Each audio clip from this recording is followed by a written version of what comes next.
Salut aux My Goalers, on est de retour pour un nouvel épisode de Call Interview avec Edouard Cissé comme invité. Edouard, comment il va? Il va bien. Et toi, Colin, comment il va? Ça va? C'est bien que tu me demandes, ça me fait plaisir que tu me demandes. Bon, on parle du PSG. Ouais, bah oui.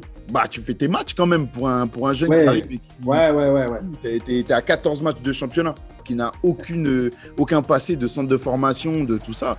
C'est énorme. Est-ce que il y a un obstacle en particulier pour toi dans cet apprentissage-là et dans ce grand saut dans le grand bain d'un coup? Non, ça se passe plutôt bien. Je ne me rends pas compte de ce que je vis quelque part. Mais j'ai la chance d'avoir des coachs qui sont cool. J'ai Joël Batz et Ricardo. Et une génération d'anciens pros extraordinaires. Le regretté Christophe Revaux, Florian Maurice, Fabien Sandratana. C'est que des pros confirmés, mais qui m'ont pris sous leur aile. Et ils ont vu qu'il y avait du potentiel, il y avait pas trop de grosses têtes ou quoi que ce soit, donc ils m'ont vraiment aidé, ils m'ont vraiment épaulé. Donc du coup, j'étais avec des potes, c'était facile. Les rapports avec eux, quand ils connaissent un peu ton parcours, est-ce qu'il est différent des autres gamins qui sont intégrés au groupe pro ou pas? Ouais, dès le départ. Pour tout dire, alors ça, c'est extraordinaire. Premier entraînement que je fais avec les pros, on fait un footing. Je déteste courir. Et en fin de compte, quand j'arrive au UFC, j'ai une petite début de pubalgie. Ouais. Ça coince un peu. Mais bon, tu es d'accord avec moi. Est-ce qu'il y en a qui sont blessés? Ouais. Et tu fais un footing. Et le footing chez les pros, quand même, ça pique. Il y avait Francis Lasser, qui était un mec, c'était un marathonien. Ouais. Et ben, tu veux y aller, quoi. Et tu vois tous les jeunes qui sont derrière lui, et ils y vont, ils mettent un rythme d'enfoiré. Tu suis, toi. Bon, 45 minutes de footing, j'explose. Ouais. Et ma pubalgie se réveille. Et pendant 3 semaines, tu le crois ou pas, pendant 3 semaines, je ne m'entraîne pas. Je viens d'arriver, 3 semaines, je ne m'entraîne pas. Je fais des soins dans le bain. Et je me rappelle, il y a Laurent Fournier qui me dit « Mais toi, ils t'ont pris pour faire quoi ?» Tous les jours, il va les rêver.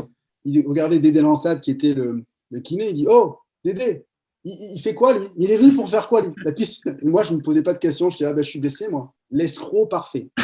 Donc, c'était assez drôle. Et donc, ces mecs-là, pendant ces 3 semaines, ils ont discuté avec moi parce que j'étais à l'hôtel avec eux. Ouais. Et bon, voilà. Et puis après, sitôt que j'ai commencé à chausser les crampons et tout, ils ont dit « Bon, ok, on peut comprendre que, voilà, tu as des petites qualités, quoi. » C'est incroyable. Non, j'imagine pas. C'est incroyable. Imagine arriver. Le gars, il n'a pas de track record. Il n'a rien fait. Il a juste quelques matchs en CFA. Pas international, ni rien. Pas de centre de formation. Il arrive au PSG. Il fait un footing, il explose. 3 semaines off. C'est incroyable. Ouais. Mais tu sais qu'aujourd'hui, si ça arrive, je ne sais pas si on te donne le temps de te soigner, je ne sais pas si dans le même club, on te donne le temps. Bah, au PSG, ça c'est encore plus compliqué. Mais... Exactement. C'est pour ça que c'est une autre époque, c'est autre chose. Ouais. Mais par contre, il faut supporter un petit peu tous les jours. Peut-être Alain Roche, tu vois, qui est Marco Simone, les mecs qui disent « Oh, Marco Simone, oh, chocolatino, ma qu'est-ce que tu fais ?» Et à chaque fois, tous les jours. C'est dur quand même. Tu sens quand même que ton taf, c'est pas d'être nageur, quoi. C'est d'être sur le terrain et que tu n'es pas sur le terrain. Donc, il y a un truc qui ne va pas, quoi. Très tôt, tu dis, bon, tu es payé pour faire quelque chose, pour être sur le terrain. Donc, tu apprends tout ça rapidement et puis une fois que tu es apte, tu casses tout. Bah, tu essaies de tout faire. Déjà, d'être le plus souvent possible sur le terrain parce que tu te rends compte qu'être à l'infirmerie, tu te fais chambrer. Ouais. C'est pas ta place. On arrive à la fin de cette première saison. Ouais. Je suis obligé d'abréger un peu parce que la saison, il y a plein de choses à dire dans ta carrière. Tu arrives à la fin de cette saison-là. Alors, on l'a dit, des stats honorables, hein, 14 matchs, surtout avec 3 semaines de repos forcé. J'arrive de Pau. Mais à la fin de la saison, il y a une décision de partir en prêt. Ouais. Alors, est-ce qu'elle vient de toi? Est-ce que c'est le club qui te dit que c'est mieux pour toi? Comment ça se met en place? Bah, c'est facile. C'est-à-dire qu'à la fin de cette saison 97-98, c'est la fin de l'ère Canal un peu, entre guillemets. Michel Denisot s'en va et tous les cadres partent aussi. Quand je dis cadre, c'est Paul Le Guen, Vincent Guérin, Alain Roche, tous ces mecs-là qui faisaient le PSG partent. Et donc, c'est Charles Bietri qui arrive avec des nouvelles idées, avec un nouveau coach qui est Alain Giresse. Mm-hmm. Donc, pour moi, j'ai l'impression qu'il y a un premier séisme. Je me dis, mais c'est quoi? Il y a beaucoup de changements, en fin de compte. C'est pas les mêmes gars, enfin, c'est bizarre. Et donc, il faut s'adapter. Et Alain Giresse, il arrive. Il recrute JJ Okocha, entre autres. Il y a encore plus de concurrence, quand même. Mm-hmm. Et Alain Giresse me dit, écoute, écoute, Edouard, je te ferai pas jouer. Ouais. Il m'a dit, même s'il y a plein de blessés, plein de trucs, je te ferai pas jouer. J'ai trop de joueurs, trop de bons joueurs et tout. Okay. Moi, la première réponse que j'ai, c'est OK, coach, mais moi, je ne demande pas à jouer. Je veux juste être là et puis prouver que je peux jouer. je suis quand même international espoir quand même.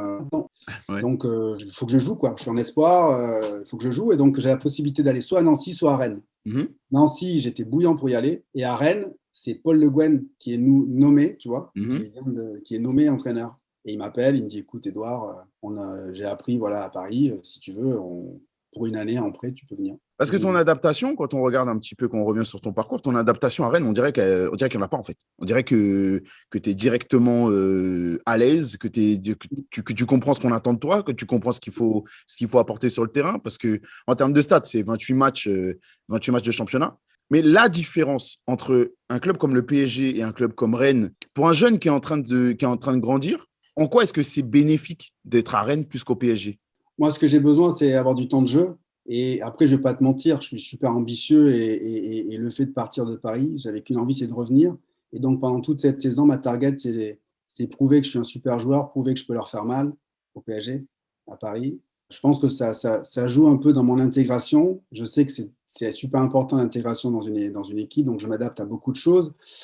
J'accepte parfois de jouer latéral gauche avec Paul. J'accepte d'épurer mon jeu parce que Paul me dit sur 2-3 matchs, il me dit mais là tu t'es fait plaisir, mais tu n'as servi à rien, grosso modo.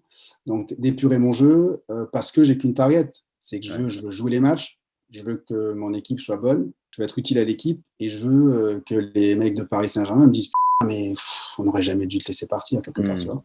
Donc quelque part, je joue à Rennes, je joue pour Rennes, mais je veux je veux leur prouver au PSG qu'il y a même aux joueurs, tu vois, depuis que j'ai le level, quoi.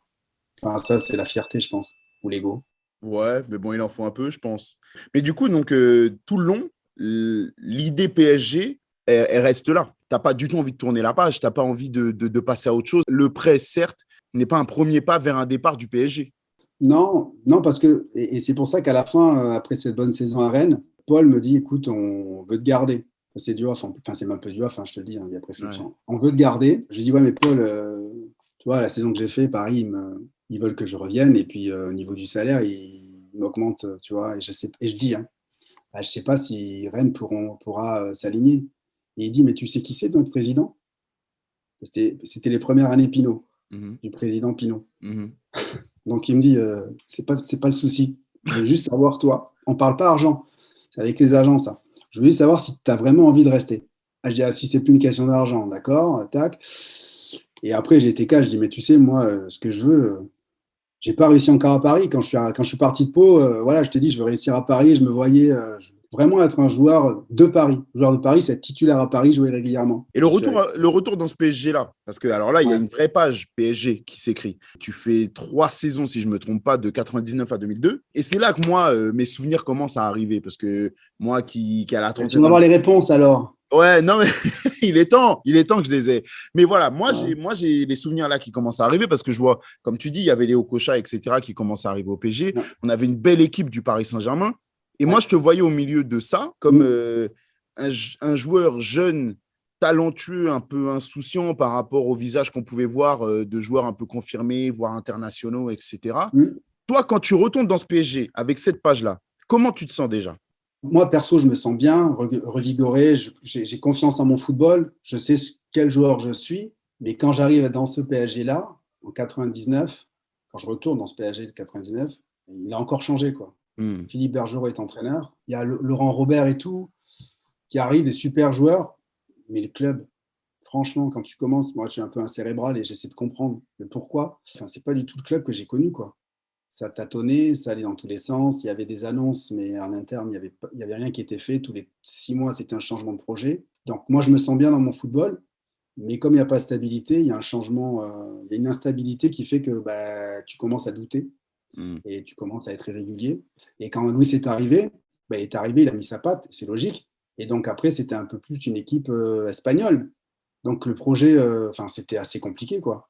Mais c'est usant à chaque fois de s'adapter. C'est pas tous les 3 ans, tu t'adaptes. Tous les Hmm. 6 mois, un an, tu t'adaptes. Tu dois Hmm. t'adapter. Donc, ok, tu t'adaptes, mais du coup, tu n'es pas dans une marge de progression. Tu es Ouais. toujours dans un truc, tu apprends un truc, tu désapprends, tu dois réapprendre. Il n'y a pas à se plaindre, mais c'est comme ça, quoi. Hmm. C'est comme ça. Hmm. Et puis, à chaque fois, tu es tenu par, tu te dis, bah, c'est la meilleure équipe.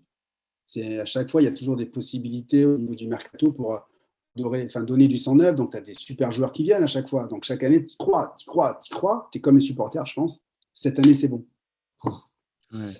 Cette année, c'est bon. Ouais. Et après 3 ans, tu dis, bon, ça fait 3 ans, tu vois tes potes qui commencent à s'épanouir, à être confirmés. Bon, ils commencent à taper au port des A, on entend leur nom, et toi, tu dis, toi, ton nom, il n'y est jamais. Hein. C'est Donc, vrai. tu dis, bon, il y a un truc qui ne va pas, quoi. Mais d'ailleurs, tu me dis, il y a une instabilité. Je trouve que ça se voit dans ton jeu, pas dans ton jeu, dans tes performances plus. Ouais. Je trouve que ça se sent dans les résultats du club, parce que sur cette période de 3 ans-là, vous faites deuxième, neuvième, quatrième. Donc, tu ne sais jamais. Quand tu vois deuxième, tu te dis, ça y est, le PSG est parti pour une période de domination, en tout cas pour challenger les gros, puis tu reviens dans le ventre mou.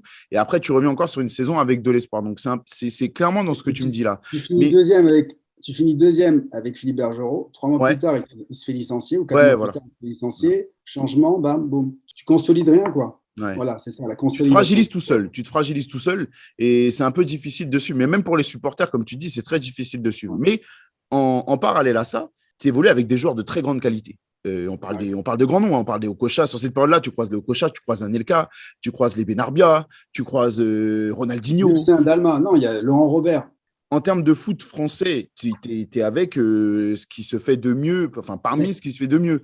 oui, Donc, est-ce que ça, dans ta réflexion, tu me parlais de vouloir partir et de commencer à enchaîner des prêts, mais est-ce que toi, dans ta réflexion, il y a je stagne un peu ou j'arrive pas, je dois désapprendre comme tu me dis là, mais en même temps, j'apprends et je désapprends aux côtés des mais, grands talents. Est-ce que ça pèse?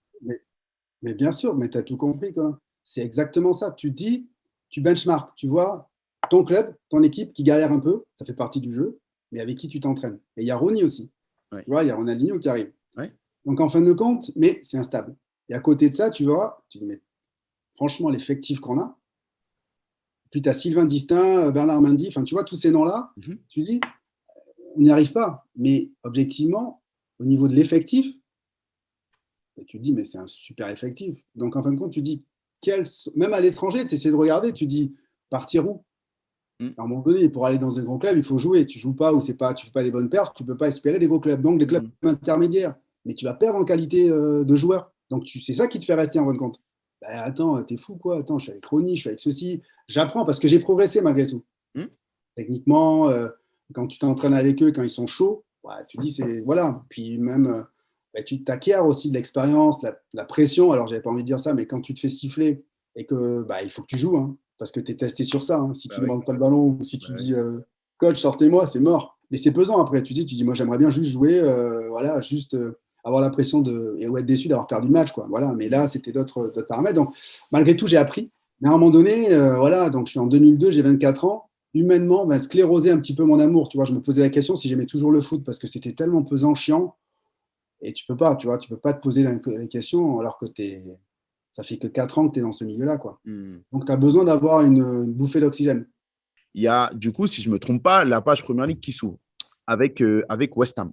Mais Ouais, c'est un prêt. ouais. Est-ce que c'est volontaire que ce soit un prêt ou est-ce que c'est une limite du moment ou... En fin de compte, moi, ce que je veux, c'est changer d'air. Et Mhm. après, à un moment donné, c'est une question de possibilité. C'est-à-dire, le club ne peut pas me transférer parce que c'est toujours pareil. C'est le joueur qui est là depuis longtemps. Il y a une Ouais. petite identité Titi parisien. Même je ne suis pas parisien, mais je suis le seul parce que ne faut pas oublier que de tous les mecs qui est de ma promo, entre guillemets, de jeunes pro, il n'y a personne. Donc, c'est le Ouais. mec, il est issu du centre de formation, même si je n'ai pas fait de centre de formation. Donc, tu veux garder cette identité. Et donc, moi, je dis, écoutez, pas de souci, faites un prêt, et puis on verra si je fais une bonne saison, à possibilité d'option d'achat ou quoi, tu vois. West Ham, c'est pas mal comme West qualité Ham, de c'est vie. long. West Ham, c'est long, ça me permet de rencontrer, de revoir, tu vois, Thierry, de sympathiser avec Pat Vieira. Donc, non, c'est cool, quoi. La connexion avec Thierry Henry, tu la gardes tout le long parce que ça n'a pas été beaucoup exposé dans les médias, mais je t'entends m'en parler quand même comme personne avec qui tu as un peu grandi, tu vois, en termes de génération. Non, bizarrement, c'est fou, parce que la dernière fois, on a fait. Bon, je te dis Thierry, parce qu'il y a 15 jours, on a fait. Non, une semaine, on a fait une émission avec Prime, comme on est Ouais. consultant, et on s'est revus. Ça faisait longtemps qu'on ne s'était pas revus, mais on s'est parlé, on a passé 2, 3 heures comme si on s'était quitté la veille. Et puis surtout, Thierry, quand je suis arrivé à West Ham, c'était la star. Hein. Comme Patrick, c'était les stars de Première Ligue, de leur Ouais. club, mais aussi de Première Ligue. Et donc, on leur posait la question comment il est, Edouard Cissé. Ouais, c'est un bon joueur. Donc, ils m'ont aidé un peu, tu vois, par rapport aux fans, par rapport à la presse anglaise. Et puis, Pat a joué un rôle important parce que quand je suis arrivé, je ne connaissais pas beaucoup l'Angleterre et Londres. Et puis, on n'habitait pas très, très, très loin. Donc, de temps en temps, ils m'invitaient à bouffer ou des trucs comme ça, quoi. Donc, non, ça a été cool. Ouais. Je D'accord. pense. Là-bas, à West Ham, tu croises des personnes importantes du foot anglais. Tu croises des Joe Cole, des Carrick, des Defoe. Il y a des joueurs importants de l'histoire de la Première Ligue. Et on descend. Et vous descendez, vous finissez 18e. Mais au-delà de ça, parce que du coup, c'est une saison difficile et tout. Ouais. Déjà, avec les talents qu'on vient de lister, comment t'expliques cette descente? Je crois qu'il faut regarder les stats, mais je crois qu'on a fait, je sais pas, une dizaine de matchs où on a perdu 1-0 et les buts à la 80e minute, quoi. Ouais. C'est-à-dire que l'année d'avant, la saison d'avant, ils avaient terminé 7e, c'est une super équipe, grosse pression, bon recrutement, donc il fallait terminer mieux que 7e. Donc quand on faisait 0-0, on partait tous à l'abordage et on se prenait des buts en contre, 1-0, et on a payé cher, quoi. Mais on avait une équipe de malades. Hein. Quand tu vois les noms qu'on vient de citer, se dire que ça joue le maintien et que ça n'y arrive pas, c'est un peu à se taper la tête contre les murs. C'est un peu à se taper David James, ton gardien. Ouais, grand gardien du foot anglais. Et donc, en fin de compte, que des noms, que des internationaux, tu descends, c'était lunaire. C'est frustrant. Par contre, mais l'ambiance de dingue. J'ai appris ce que c'était le high tempo en entraînement. Ouais, tu te fais démonter, quoi. Au niveau de l'intensité, tu te dis pas bonjour le matin, tu fais un morning, tu te mets en tenue, à 10h, tu es sur le terrain, 10h01, le premier combat, bah, bouf, tout le temps.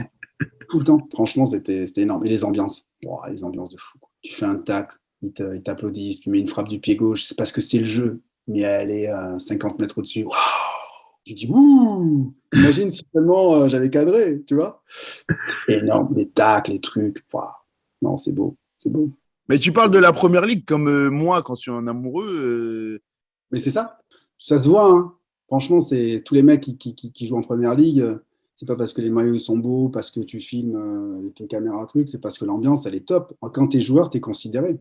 Moi, quand je suis arrivé à West Ham, par exemple, quand tu arrives, tu arrives en costume et tu signes des autographes. Et ça faisait quoi, un mois que j'étais là, et à un moment donné, il y a un papa qui me dit est-ce que tu peux signer le t-shirt de mon fils, le maillot de mon fils, et qu'est-ce que je vois?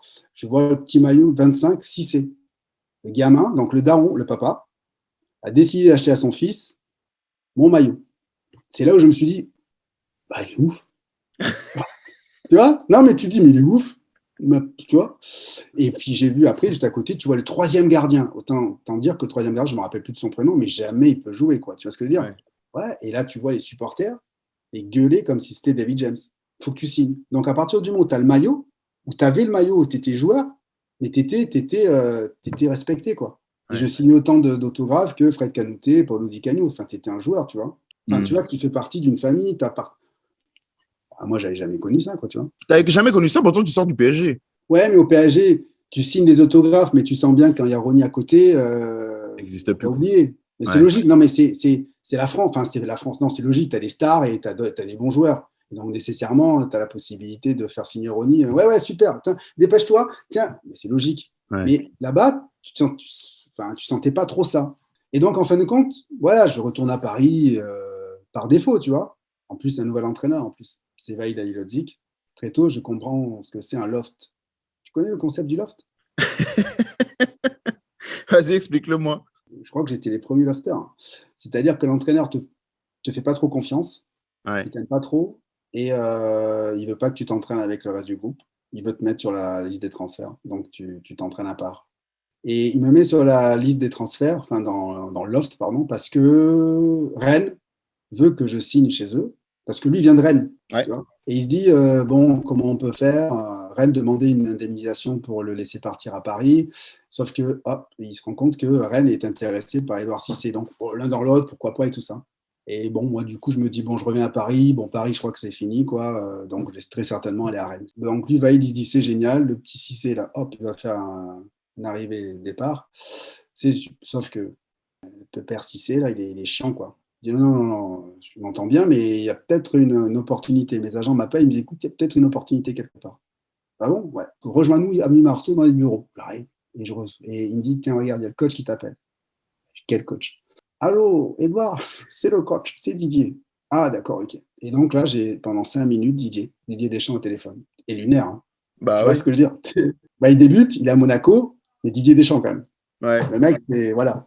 Et il me dit une phrase, une punchline de dingue. Il me dit, écoute, Edouard, si tu viens, voilà, tu ne seras pas titulaire. Et là, je le coupe, je dis, ah, mais c'est normal, coach, vous ne pouvez pas promettre d'être titulaire. Et là, il me dit, si. Il y a des joueurs qui seront titulaires, qui vont débuter titulaires par rapport à ce qu'ils ont fait l'année d'avant. Et par contre, ça ne veut pas dire qu'ils le resteront toute la saison si toi, tu es bon. Jamais j'avais entendu un discours comme ça. Pourquoi? Parce que c'est authentique, parce que c'est transparent, tu veux dire? C'est pour ça que tu me dis que tu n'as jamais entendu? Mais bien sûr, c'est lunaire. Le coach te dit non. Il y a des joueurs qui vont être titulaires. Ah, il y a des joueurs qui vont être titulaires. Ouais, parce que par rapport à ce qu'ils ont fait la saison d'avant, ils ont été importants. Je suis obligé de les mettre titulaires. Sinon, personne ne comprendrait. Ah ouais, ok, d'accord. Par contre, si je viens te chercher, c'est que tu as les capacités d'apporter quelque chose et de chambouler tout ça. Ah ouais, c'est pas mal. Donc, ça me plaît. Discours qui me plaît. Pourquoi? Les 2 premiers matchs, Édouard Cissé remplaçant. Est-ce que je suis objectivement surpris? Bah non. Je ne suis pas surpris. Je suis tranquille. Et il me fait rentrer un quart d'heure, 20 minutes. Tu vois? Donc, je ne suis pas surpris. Par contre, dans ma tête, je sais que si je suis bon, je vais jouer. 2 semaines plus tard, Champions League, contre PSV Eindhoven. Le 11 titulaire, Édouard Cissé, un peu à droite. Et ça choque personne. Et moi, je me dis, ok, d'accord. Et chapeau, c'est QFD. Le mec, bravo. Et je marque en plus. D'accord. Et ce discours-là, ça faisait longtemps que je n'avais pas entendu, quoi, tu vois? Un discours authentique. Est-ce que tu penses que c'est un peu ça, le secret derrière l'épopée Champions? Ouais, en plus, oui, c'est ça. Ouais, il a un discours, Didier avait un discours, il avait un vrai discours.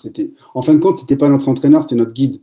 Parce qu'on lui faisait énormément confiance, parce que il a tout gagné en tant que joueur. Et il avait un discours qui était vrai, quoi. Il sonnait vraiment dans l'authenticité. Et tous les choix qu'il faisait, tu pouvais pas lui en vouloir. Parfois, il te sort ou il te met sur le banc et, parce que tu n'es vraiment pas bon. Tu te dis, il me fait chier, il m'a sorti, tu regardes le match. Après, il m'a fait jouer autant de temps, quoi. Tu vois? Tout était juste, c'était pertinent. Puis en plus, il gagnait. Puis parfois, tu faisais des déclarations. Moi, ce que j'aimais bien, c'est qu'il nous disait, vous êtes libre. Vous êtes responsable de votre communication. Vous dites ce que vous voulez. Mais attention, il faut assurer après. Tu vois? Et il y a une fois où il m'a repris de voler.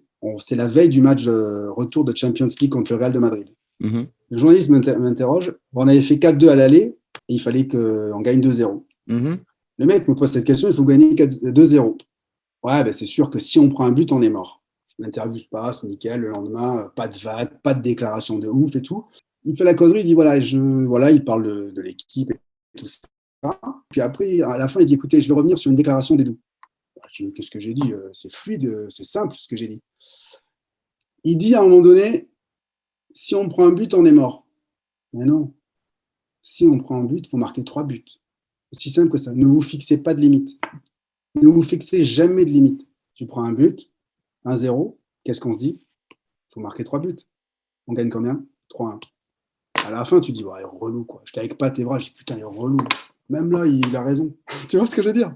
C'est simple. Le mec, il ne se fixe pas de limite.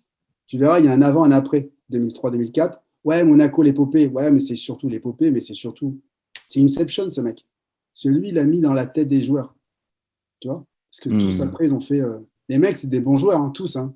Skilacci, Rodriguez, Evra, Luno, Morientes, Perchaud, Plasil. Mais par contre, tu regardes, hein, tous, c'est des compétiteurs. Hein. Et je pense qu'ils n'étaient pas au départ. Mais ils sont encore plus avec lui. Personne ne se fixe de limite. C'était un truc de malade. Hein. Il y a eu un avant, un après. Hein. Personne ne peut nous dire vous n'allez pas y arriver. Et moi, quand j'ai appris ça, je me dis waouh, mais c'est vrai, personne ne va me dire ceci, cela. Personne ne va me dire je vais être remplaçant. À partir de là, j'avais des armes. Quand les médias, tu sais, quand tu arrivais dans des clubs, ils disent Edouard, vous allez débuter remplaçant. Ah bon, c'est qui vous l'a dit? Non, mais c'est ce qu'on s'est dit. Ah, vous me rassurez. Moi, j'ai le coach. Tu vois, des trucs comme ça où tu dis mais il n'y a personne qui va me dire. C'est pas un journaliste qui va me dire que je vais être remplaçant. Moi, il a été important pour moi. Je le cite souvent en tant que mentor. On s'est souvent pris le bec à Marseille, mais ce mec-là, c'est quelqu'un d'important. C'est quelqu'un d'important. On peut critiquer tout ce qu'on veut, mais il gagne. Hein. Il gagne. Il y a beaucoup d'humilité quand même, malgré tout ce qu'il a gagné. Ouais, beaucoup. Voilà. Beaucoup. Peut-être pas assez respecté, mais beaucoup d'humilité, c'est vrai. Ce que tu m'expliques, c'est qu'en gros, l'arme fatale de Monaco pendant cette épopée-là, c'est Didier Deschamps. C'est pas Juli, c'est pas Roten, c'est pas Morientes, c'est Didier Deschamps. Moi, je dis qu'en fin de compte, il a créé un environnement qui fait que. Il a créé un environnement qui est. Franchement, les entraînements, ils étaient durs. Hein. Les entraînements étaient durs, on se chambrait. On chambrait tout le monde. Même Ludo, qui était notre capitaine. Il y avait des matchs, on disait, vas-y, hein, la semaine prochaine, il faut que tu viennes parce qu'aujourd'hui, tu as été claqué. Mais c'était très violent, qu'on disait, mais c'était pour la compétition. C'était une équipe qui était à son image. Et donc, il a créé un environnement, un cadre où on pouvait s'exprimer, assumer qui on était, mais par contre, on pouvait parler. Mais par contre, il fallait assumer, il fallait envoyer du pâté. C'est la phrase la plus forte que je dis à chaque fois. Je dis à partir du moment où la fiche de paye, enfin, le salaire, s'il a 6 chiffres, c'est qu'à un moment donné, on ne t'a pas juste payé parce que tu étais un bon joueur. Ouais. Faut gagner, quoi. Ce qui est fou, c'est que on n'est pas au tout début de ta carrière, là, à ce moment-là, Non. quand tu prends conscience Non, de tout mais, ça. ouais. Et c'est quand tu arrives à Monaco qu'il y a des prises de conscience comme ça. Bon, évidemment, le contact de Laurent Blanc et de Laurent Blanc, de Didier Deschamps, pardon, il est pour quelque chose, mais c'est quand même pas si tôt dans ta carrière que tu as cette prise de conscience quand même dans ton évolution. Bah ouais, regarde, c'est 2003-2004, donc Ouais. j'ai 25 ans. Ouais. 25 ans. Ouais. Mais ce mec, en fin de compte, c'est un mec qui gagne, quoi. Donc, en fin de compte, tu as besoin d'un mec qui a connu la victoire.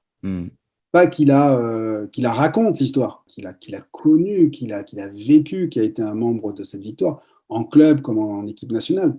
Et moi, Ouais. je l'ai rencontré à 25 ans. Tu me dis, l'important, c'est gagner. Tu m'as fait la petite image du chèque, etc. Si on te paye autant, c'est pas parce que tu joues au foot et que tu es professionnel, c'est parce que tu gagnes. Pour le coup, cette année-là, vous ne gagnez pas. Ouais, on est déçus. Alors, vous tombez face à un Porto. Enfin, c'est un Porto costaud. D'accord, c'est le Porto de Mourinho, c'est un Porto costaud. Je ne reviens pas sur le match initiant la performance ou quoi. Mais par contre, vous perdez à la fois le championnat, vous perdez la Champions.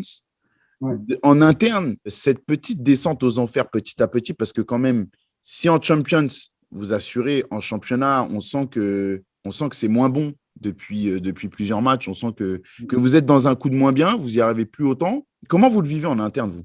Non, pas bien.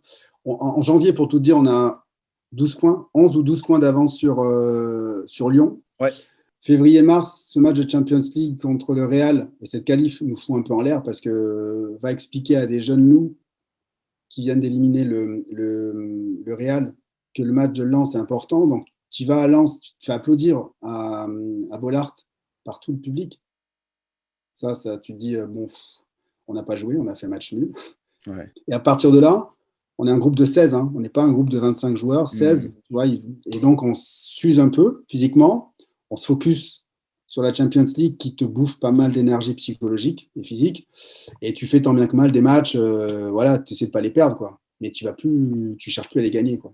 Parce que tu es fatigué, parce que tu es usé, parce que quelque part, inconsciemment, la Champions League, la tête est dans les étoiles, quoi. Même avec la carotte d'un titre, parce que je l'entends, cette fatigue psychologique et physique, je l'entends. Mais tu sais, c'est tout. Tu as 12 points, mais quand tu enchaînes 3-4 matchs, tu fais que 3 nuls. Et Lyon termine super bien parce que c'est le début où ils continuent, je crois. Ils font des trucs en boulet de canon. Ils font des victoires, victoires, victoires, victoires. Tu sais, c'est à chaque fois des +2 qu'ils font. Donc, au bout de 4-5 matchs, ils rapillent. Ouais. Puis après, tu commences à regarder. Tu sais, c'est comme quand tu fais d'une course, un marathon. Au départ, tu as 10 minutes d'avance et au fur et à mesure, tu vois le mec qui arrive. Tu sais qu'ils vont te bouffer, tu sais pas quand, c'est une question de temps, quoi. Mais bon, tu peux pas repartir, tu peux pas remettre un coup d'accélérateur parce que justement, tu as cette Champions League qui te mobilise et surtout, tu gagnes en fin de compte dans la Champions League, tu vois. Tu gagnes. Au final, ouais, t'as rien, t'as raison, mais nous, on est déçus aussi. Les gens je me doute que les vous êtes pompes déçus. rouges, on n'a rien gagné, quoi. Ouais. C'est frustrant pour nous, aussi. Ouais. On a conscience qu'on n'a pas gagné, malgré tout. Après avoir vécu tout ça, parce que c'est quand même une aventure incroyable dont, à mon avis, tu n'as pas idée quand tu signes à Monaco, parce que tu es quand même un peu à la relance par rapport à ce que tu as vécu et tu vis le côté loft un petit peu comme tu me disais au PSG. Mais du coup, la fin de saison, parce que ça reste après, tu la vis comment? Tu l'abordes comment? L'idée de retour au PSG, l'idée de quitter Monaco surtout. Tu es dans quel état d'esprit dans ta tête? Ouais, parce que je n'avais pas répondu à ta question en fin de compte. Il y a une instabilité à Monaco. Il y a ses résultats à la Champions League, mais aussi il y a des bruits comme quoi Didier va peut-être partir. Oui. Et donc, il y a deux noms qui circulent énormément. L'entraîneur, Mourinho et lui. C'est deux jeunes entraîneurs. Et donc, on les annonce un peu à Chelsea, à la Juve et tout ça. Donc ça nous déstabilise aussi. Puis, au final, moi, pareil. En juin, donc je sais pas si je dois rester à Monaco. Les discussions, elles sont bizarres, quoi, tu vois. Normalement, un truc comme ça, Monaco doit finaliser le dossier rapidement. Ouais. Parti en vacances, je suis revenu, rien n'avait avancé. Didier m'appelait, mais t'inquiète ci, mais t'inquiète ça. Et donc, au final, je suis allé à Paris parce que justement, je ne voyais rien venir. Et donc, je suis retourné à Paris parce que ils jouent la Champions League. Ils ont terminé second et toujours pareil. Tu te dis, bon, pourquoi pas, quoi. Tu vois. tu as déjà perdu quelques temps, tu es au mois de juillet, tu te dis, bah, à un moment donné, la saison va commencer, quoi. Tu veux pas hypothéquer ta saison et ta prépa athlétique, quoi. Malgré le fait que tu reviennes au PSG, bah, on retrouve cette instabilité un petit peu, parce que même s'il y a des bons résultats qui sont intéressants, on reste dans le PSG qu'on a dit avec cette, Je joue pas. voilà, avec cette ligne un petit peu bizarre, avec ces résultats un petit peu impossibles à prévoir. Est-ce que d'emblée, tu te dis que finalement, faut partir? D'emblée, en plus, il y a Pat Evra, on était vraiment comme ça, voilà. Il arrive à Manchester United. Quand tu vois des gars avec qui tu joues à la play, avec qui tu déconnais, qui commencent à Man United, qui t'appellent, ouais, franchement, on bosse pas en France, Manchester United. Ah, attends, ok, Giggsy, tac, attends, je te laisse, je vais voir Paul Scholes. Attends, okay, ouais, ben, on se rappelle. Hop, tu vois, tu es remplaçant contre une équipe de championnat parce que Vaïd, il t'aime pas trop et il veut te faire péter les plombs, donc il te fait jouer milieu offensif gauche, milieu offensif droit. Putain, ça c'est, ouais, oui, c'est la vie. Mais tu peux pas lâcher. Tu lâches pas. C'est pour ça que j'ai fait un match contre Paris, contre Paris-Marseille, parce que outre la frappe, et je vais te lâcher des anecdotes, hein, outre la frappe contre Barthez, ce match-là, je le débute remplaçant. Ouais. 3 mois avant, je fais une finale Champions League, je suis à Monaco, je suis un taulier. 3 mois après, comme quoi le foot va très vite. Ça t'a permis d'apprendre ça. Sylvain Armand prend un rouge. Donc, je rentre. Je sais pas, heureusement que. Merci Sylvain, je rentre. Et il me met milieu offensif gauche, Vaid. Ouais. Il met dans les meilleures dispositions pour que je brille. Hein. Milieu offensif gauche. Ok. Bon, il arrive ce qu'il arrive. Tac, tac, tac. Frappe du pied gauche, but de 1. Tout le monde est content. Et tu verras, si tu remarques bien, je fais un geste comme ça là, avec Pedro. Ouais. Parce que Pedro, comme il signe son truc, c'est toujours avec les bras bien écartés, l'aigle de Nassau. Et il y a aussi Helder, c'est un défenseur portugais du Lisbonne qui est là. Ouais. Parce que dans la semaine, je marque un but et je fais un peu, je suis tellement content, en roue libre, hein, vu que je sais que je ne vais pas jouer, en roue libre, je marque un but de ouf et je fais ça comme ça. Et Helder, il me dit, voilà, je pense que l'autre là, le vieux là, il t'a coupé les ailes. Tu vois, il t'a coupé les ailes.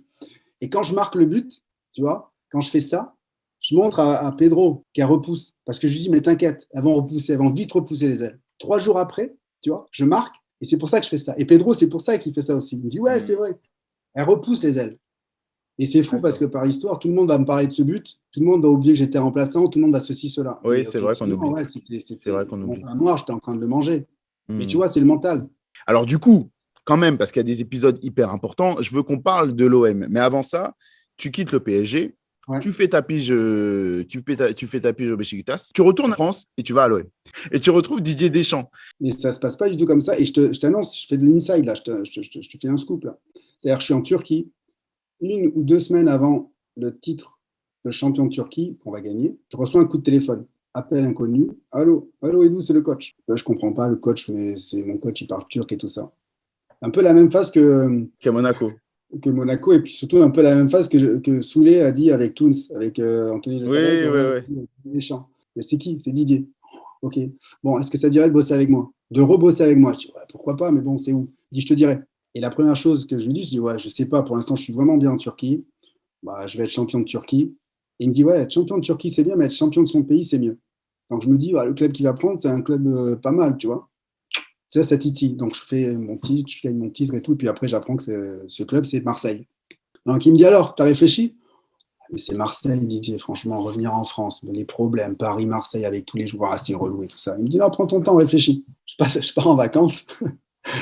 15 jours, 3 semaines. Le mec, il m'appelle, il me pose la question sur 2 joueurs turcs. Ils sont bons, eux? Je dis, ouais, ils sont pas mauvais et tout ça. Ok, d'accord, allez, passe des bonnes vacances. J'ai dit, mais sérieux, il m'appelle juste pour. Il ne me pose même pas les questions. Bref, je le laisse. Et 1 semaine après, il dit, alors les vacances, c'est fini? Ouais. Alors, quand c'est que tu viens? Donc, dans sa tête, il sait que je vais venir. Je ne sais pas pourquoi. Et je vais, voilà. Et donc, je rejoins Didier à Marseille. C'est plus ça, tu vois ce que je rejoins Didier à Marseille. Je vois la nuance. Parce que, et je lui dis, écoute Didier, moi franchement, aller à Marseille, c'est compliqué, tu vois, j'étais à Paris. Après, il m'a dit une phrase qui est top, il me dit, ça va, t'as pas marqué Paris non plus, hein. T'es pas Ginola ou t'es pas un tel, donc ça va le faire. Et là, j'ai dit, ouais, c'est vrai. Tu vois, j'étais un joueur, mais bon, j'étais pas non plus. Ouais, c'est vrai, tu penses, ouais, c'est vrai. Je sais pas, mais en tout cas, ces mots-là à l'époque, ça m'a convaincu. Ça a du bon. Pedro Paoletta, il me dit, Pedro Paoletta, tu me dis, Marseille, là, on le brûle. Là, je peux comprendre qu'il y a tu vois, un truc. Même si je pense que les Marseillais seraient contents, mais ils auraient été contents. Mais bon, moi, j'ai joué à Paris, voilà, t'as vu, voilà. Donc, je me dis, ça va aller. Et d'ailleurs, ça se passe bien? Voilà, les gens, ils ont été cool. Déjà, ils ont appris à me connaître. À l'époque, quand j'arrive, j'ai une Fiat 500. Enfin, j'achète une Fiat 500 à Marseille, rouge, et une Mini Cabriolet. C'est Ouais. mon seul luxe. Donc, ils ont dit, le mec, il arrive, il est à Marseille, une Fiat et une Mini. Le mec est ouf. Rien à voir avec son homologue Djibril ou tous les autres joueurs qui voulaient, tu vois, il arrive, il fait beau. Ouais. Je dis, ouais, c'est mes voitures, ça me va. Et donc, Ok. ils ont dit, bon, le mec, il est coolos. Ça va, il est cool. Il fait son boulot, il se Ouais. la raconte pas. Et donc, après, tu fais des bons matchs, ça va, quoi. Tu vois, j'ai pas trop subi. J'ai rien subi, en fin de compte. Tu retrouves Didier Deschamps, du coup, Ouais. et tu me dis, tout à l'heure, tu m'as confié un petit peu que vous vous êtes pris 2, 3 fois la tête. Ouais. C'est quoi la différence entre votre relation de Monaco et la relation quand tu le retrouves à l'OM? C'est la même. Sauf que il y a 5 ans de différence, donc j'ai mûri, je suis papa.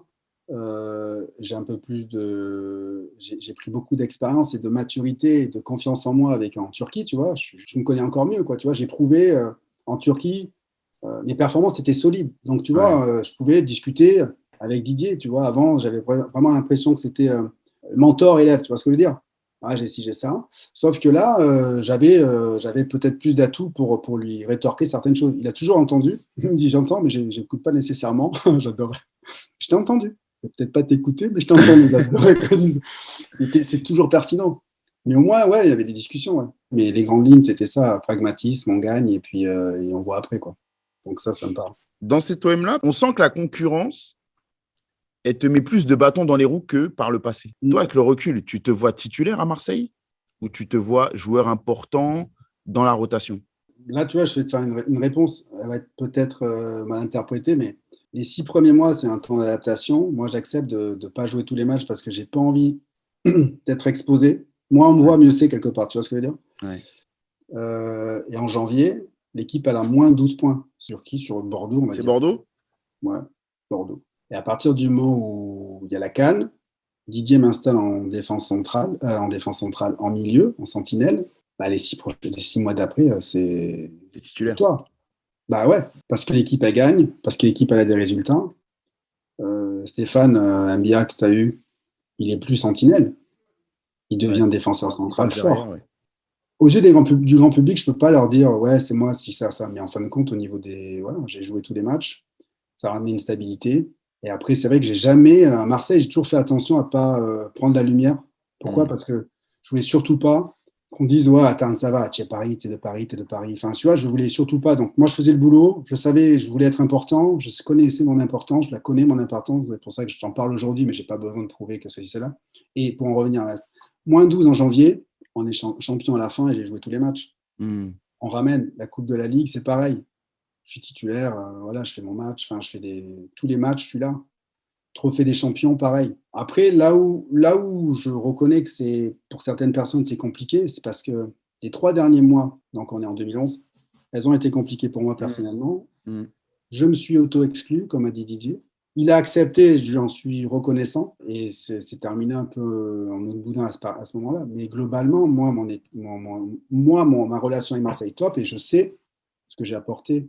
C'est ça le plus important en fin de compte avec les gars. Après, c'est pas grave, hein, grosso modo, je suis content, quoi. On a été champion, c'est cool, mais je sais le rôle que j'ai joué. Je été obligé de te la poser, la question un peu relou. Ouais. Personnellement, c'était compliqué. Ouais. Ça veut dire quoi? Ah, personnellement, c'est parce qu'à un moment donné, j'ai toujours fonctionné en objectif et en étape. Il y a un match qui a été difficile pour moi. J'étais toujours motivé avec Marseille dans le sens où, putain, je vais à Marseille, c'est quoi mon objectif? C'est l'objectif du club, c'est être champion. Ok, ils l'ont jamais fait, donc c'est tentant. Tu es champion, tu ramènes un titre.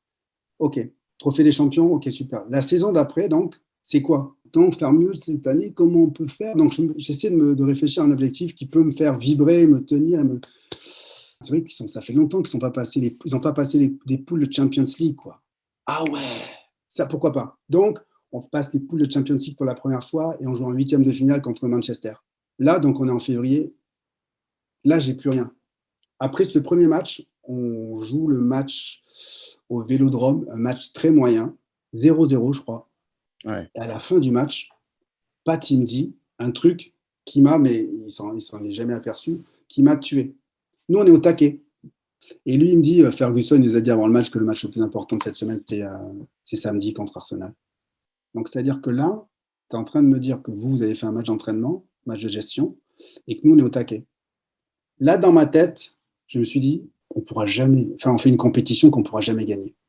Et cette prise de conscience-là, elle m'a aussi coupé les jambes. Ça veut dire que là, j'avais plus de, tu vois, c'est comme tout, j'avais plus de trucs. Non, on va pas y arriver. Et c'est à ce moment-là, en plus, je crois que peu de temps après, on fait un match contre Lille, on perd 2-1, et là, dans ma tête, c'était plié. Donc, quelque part, j'avais plus rien à quoi me rattacher, tu vois. Ouais. Jouer les matchs, pourquoi? Tu vois, il manque, voilà. Et donc, là, je me suis auto-exclu, c'est-à-dire que j'ai dit, il me met pas, quoi. Il me met pas, je suis pas j'y suis plus vraiment. Tu avais à côté de moi des mecs qui étaient vraiment aptes. C'était un peu plus difficile. Puis après, en interne, des petits, tu vois, des petits trucs, des petites guéguerres d'ego et des problématiques entre José et Didier qui étaient à la fin pesants pour tout le monde. Et donc, tout à bon, t'attendais juste qu'une seule chose, c'est la fin de saison, quoi. Mais dis-moi, j'aimerais bien venir un petit peu à ce qui se passe avant. Toi, tu nais à Pau, si je ne dis pas de bêtises, et tu débutes là-bas. Mais la vie avant de t'embarquer dans le foot, elle ressemble à quoi? La vie de famille, le niveau entre guillemets un peu social que vous avez, ça ressemble à quoi? Ça ressemble à. Alors, je suis né à Pau, mais j'ai commencé le foot dans un petit club qui est à 3 km qui s'appelle Billère. Ok. L'association Saint-Laurent de Billère. C'est un niveau district. D'accord. C'est-à-dire que tout à l'heure, tu me parlais en préambule que tu as joué jusqu'au niveau régional. Je trouve que c'est extraordinaire. Moi, niveau district, jusqu'à l'âge de 16 ans. D'accord. Comme dirait Alban Ivanov, plus bas, c'était du handball. D'accord. Cette punchline, elle est extraordinaire. Donc, mais par contre, j'ai pris beaucoup de plaisir. Ouais. Donc, j'ai des demi-frères qui sont plus âgés que moi et qui jouent au foot. Moi, je suis le petit dernier, donc qu'est-ce que je fais? Je suis les frangins, ils font du foot. Donc, je me fais repérer. Donc, je fais partie, même en jouant dans à ce petit niveau-là, je fais partie des meilleurs joueurs de ma région. Mais je reste toujours dans ce petit club parce que j'ai mes potes. On prend des roustes, mais des roustes 6, 7, 8-0, mais c'est pas grave, je suis avec mes potes. Niveau social, très bas. J'ai profité de l'ascenseur social. Donc, c'est pour ça que le foot, c'est toujours été. Je respecte énormément le foot, même mes enfants, enfin, tu vois, même ma femme respecte le foot par rapport à ce qu'elle a pu me proposer, ce que ça a pu me proposer. Et puis, à l'âge de 16 ans, c'est mes potes de Billère qui me disent écoute, Edouard, tu nous fais chier, quoi, vas-y, va aller dans le club, va au Pau FC. Le Pau FC, c'était le club phare de mon département. Et donc, ils jouaient en moins de 17 nationaux, donc, niveau nationaux. Et puis, en l'espace de 18 mois, je passe de district à Paris Saint-Germain. Allez, 2 ans. Voilà, donc je n'ai pas fait de centre de formation. Ouais. J'ai fait un cursus scolaire du coup classique. J'ai fait mon bac ES, je suis allé à la fac. J'ai fait les soirées étudiantes à Pau. J'ai profité de la vie, quoi. Et en parallèle, je faisais du foot quand je voulais, en fin de compte.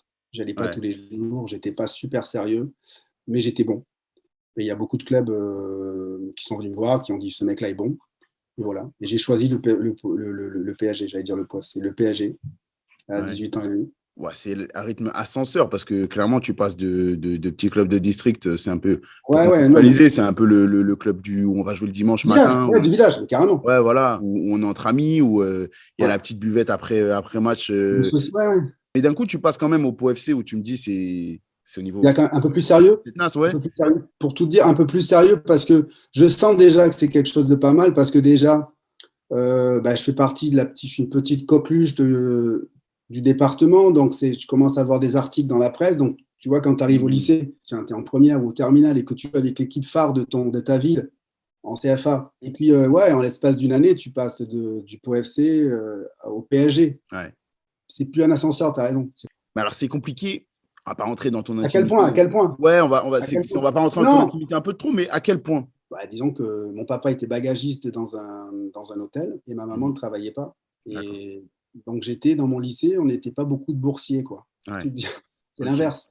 Ouais. Donc, tu vois, mon papa a tout fait pour que je sois dans un environnement plus ou moins sain, correct et tout ça. Ça, c'est Dave Chappelle dans son spectacle qui dit putain, ça allait, quoi. Mais j'étais suffisamment pour me rendre compte que j'étais le plus pauvre.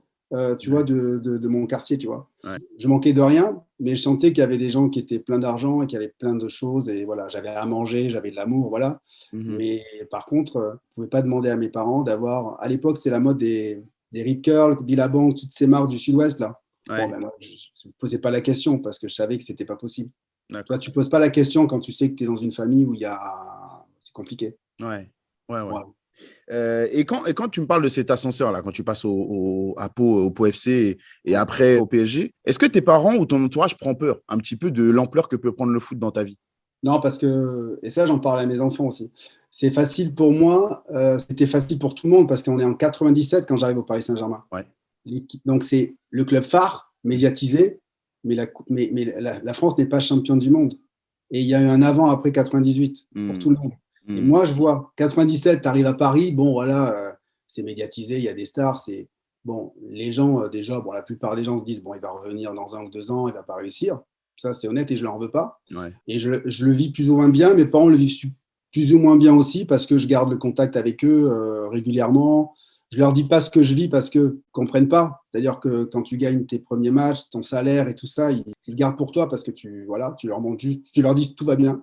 Ma mère, elle me dit ça va, l'appartement, tu te fais à manger, mais t'inquiète pas, maman, je me fais à manger. Tout va bien, donc elle est rassurée. Ok. Ouais. Et le papa, à partir du moment où il me voit à la télé, il est un peu content, tout va bien, quoi, tu vois. Est-ce que tu vis Hmm. tes études? Ouais, c'est cool. Sauf que j'avais déjà arrêté, quoi, tu vois, c'est pas Ouais. possible de faire les deux. Non, voilà, donc 97, 88, ça passe. Ça me laisse le Ouais. temps d'une année de digérer un petit peu cette transition où quand même, il y a quand même un gap. 98, après la Coupe du Monde, c'est plié. Je fais partie des espoirs et les jeunes Frenchies sont recherchés partout. Donc, il y a tous les clubs étrangers qui nous appellent parce que, tu vois, on a une promotion extraordinaire. J'en parlais de Syrie il n'y a pas très longtemps. La promotion qu'on avait en espoir, c'était colossal. Et toi, tu Donc, le vis bien, ça? Cette surexposition liée au Mondial 98, ces sollicitations qui viennent un peu partout, l'arrivée de l'argent, etc. Toi qui, en plus, n'est pas né ouais, dans cet environnement-là. on s'adapte vite. Hein. Non, moi, les seules folies que je faisais à l'époque, c'est que j'allais dans un magasin à Saint-Germain-en-Laye, j'achetais des jeans, des fringues, des pulls. Et j'ai été aidé parce que, tu vois, j'ai toujours été béni parce que j'ai toujours sur ma route un mec, donc le commerçant, le boss du reste, le directeur, en fin de compte, du magasin, me disait, mais Edouard, arrête un peu. 4 jeans par jour, c'est pas possible. Donc, très tôt, bon, tu vois, je ne me ruinais pas, mais juste pour dire que tu as de l'argent, il faut le dépenser, tu ne sais pas comment faire. Donc, tu achetais Ouais. beaucoup de jeans, beaucoup de vêtements que je ne mettais pas d'ailleurs. Mais à côté de ça, tu me dis du coup, alors tu as pu profiter de la vie, toi, t'as pu avoir une scolarité dite normale, tu as pu grandir comme Ouais, un adolescent normal. Mais ouais, du coup, quand tu arrives dans le monde du foot et que les autres, ils sont presque déjà professionnalisés parce que centre de formation, parce que ouais. tout ça.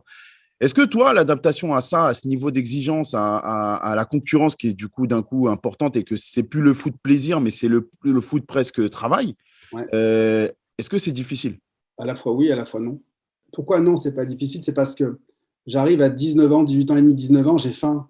Quand tu arrives en pro et que le discours des pros, c'est là maintenant les choses sérieuses commencent et qu'il va falloir faire ci, ça, pas sortir, ça, Hmm. tu dis, mais attends, mais ça fait de l'âge depuis 13 ans, j'entends ce discours qu'il ne faut pas que je vive, que je fasse de sacrifices. Donc Hmm. les mecs étaient écœurés. Tu vois, tu Ouais. parlais professionnalisé, mais limite un peu écœurés. C'est Hmm. pour ça que très souvent, quand ils signent professionnel, les mecs, ils n'ont qu'une envie, c'est pouf, péter les Ouais. plombs, faire les cons parce que ils ont été tenus pendant 4 5 ans. Je leur en veux pas et c'est normal. Ouais. Après, j'ai envie de te dire, oui, ça a été compliqué parce que je viens avec des armes. Moi, je suis arrivé au Paris Saint-Germain avec un pantalon lourd, une chemise à carreaux, et j'arrive dans un vestiaire où il y a des mecs qui ont 19 ans, pareil, 19-20 ans. Ils sont avec des marques Carhartt, Jeans Ouais. 501, Timberland, et ils ont déjà la voiture, le téléphone. Ok. Okay. Et ils sont forts. Là, Ouais. en tête, j'ai Greg Pesley, j'ai Pierre Ducrot, j'ai Fabrice Calban, Fabrice Abriel. Tous ces mecs-là, ils sont déjà là, Ouais. propres. Ils sont déjà, tu sens que tu dis, ah, ça va être Hmm. compliqué. Tu sens que quand même, quand ils sont sur le terrain de foot, ils ne sont pas là pour juste faire la beuval. Ouais. Ils sont en compétition, c'est la jungle. Et là, moi, j'étais pas conditionné à. Pour moi, le foot, c'était une partie de plaisir avec des potes. Là, j'arrive, il faut montrer les crocs. Ouais. Donc, j'ai eu un petit temps d'adaptation. Ouais. Bon, alors parle-nous un petit peu de Prime Video. Comment ça se Ouais. passe? Parce qu'avant, tu as toujours été consultant, un peu Mm. chez Canal notamment. Ouais. Est-ce qu'il y a une différence pour toi dans la façon d'aborder les choses, de travailler aujourd'hui en tant que consultant ou pas? Ouais, parce que j'ai pris pas mal d'expérience. Ouais, j'ai commencé à BeIN quand j'ai arrêté ma carrière. Après, je suis allé à Mhm. Canal. Après, j'ai fait quoi? J'ai fait TF1, Téléfoot. Et puis là, j'avais fait une pause de 2-3 ans. Et là, Ouais. je suis revenu avec beaucoup plus d'expérience, de maturité. J'avais vraiment envie de prendre ce rôle de consultant encore plus à cœur qu'auparavant. Mhm. Et puis, c'est arrivé au moment où je ne cherchais pas. Et Pedro Garcia Prime Video m'a contacté au mois de juillet, et puis j'ai trouvé ça cool, donc j'ai sauté sur l'occasion. Mais aujourd'hui, tu ne te contentes plus trop de ce rôle de consultant. Tu as une autre activité que tu m'as fait découvrir d'ailleurs en amont de notre interview et que j'ai trouvé, franchement, honnêtement, j'ai trouvé ça hyper intéressant parce que je trouve que, un peu comme ce qu'on fait ici dans Call Interview, je trouve que ça apporte un regard un peu différent, un peu nouveau sur le joueur de foot, sur l'activité du foot, sur ce que ça peut engendrer, dans une bonne humeur en plus, dans une bonne ambiance. Donc, ça, c'est le petit plus qui donne du plaisir. Comment elle est venue, cette idée de Alternative Football? C'est bien ça? Exactement, c'est un podcast. Écoute, moi, quand j'ai arrêté ma carrière, j'ai investi dans le groupe SoPress, Society, SoFoot, SoFilm, bon, et tout ça. Donc, j'ai toujours aimé un peu les médias. Et puis, je trouvais que la façon de traiter le foot, justement, de considérer le foot était un petit peu limitée et qu'il y avait de la place pour autre chose. L'idée du podcast, c'est parce que tout simplement, je consomme beaucoup de podcasts de toutes sortes. Et je me suis dit, pourquoi pas faire un podcast foot qui, justement, permettrait de montrer une image du footballeur différent et puis aussi apporter une grille de lecture différente, complémentaire de ce qui se fait déjà et des émissions qui en de plus en plus, quoi, tu vois, autour du foot. Mais différent, tu vois, avec des gens connus ou pas connus. Très souvent, dans les émissions, on vient chercher des mecs super médiatisés, connus, qui n'ont pas nécessairement des choses importantes à dire, ou du moins, ils sont verrouillés au niveau de la com. Et du coup, ça tue un peu le message, le contenu. Ouais. Et moi, je vais chercher des mecs qui sont, entre guillemets, méconnus du grand public, mais qui sont des killers dans leur domaine, qui aiment le foot, parce que ça, c'est super important, et qui œuvrent pour que le foot soit connu, tu vois, et reconnu comme, non pas seulement, comme tu le disais tout à l'heure, comme juste un sport de beauf ou des mecs qui courent après un ballon, mais plus que ça, quoi. Ouais. Donc, j'ai bon espoir. Il n'y a pas de raison, ça marche pas. En tout cas, moi, je vous le conseille à tous ceux qui nous regardent. Je vous le conseille parce que c'est enrichissant, c'est un vent de fraîcheur parce que le foot, on a l'habitude des débats, on a l'habitude des analyses, voilà. Mais je trouve que d'avoir des nouveautés autour du foot, des nouveaux formats, c'est intéressant pour l'avenir du foot et c'est intéressant pour le supporter, donc et même pour les autres. C'est ça qui est bien, c'est que ce genre d'émissions sont ouverts aux autres, donc c'est intéressant pour tout le monde. Bon, ça me plaît. J'espère que ça vous a plu aussi, les autres. Et continuez de kiffer les Call Interview. Revenez pour la prochaine fois parce que ce sera un autre invité, d'autres anecdotes et beaucoup de plaisir comme d'hab. Donc, continuez de kiffer le foot. Prenez soin de vous et à très vite.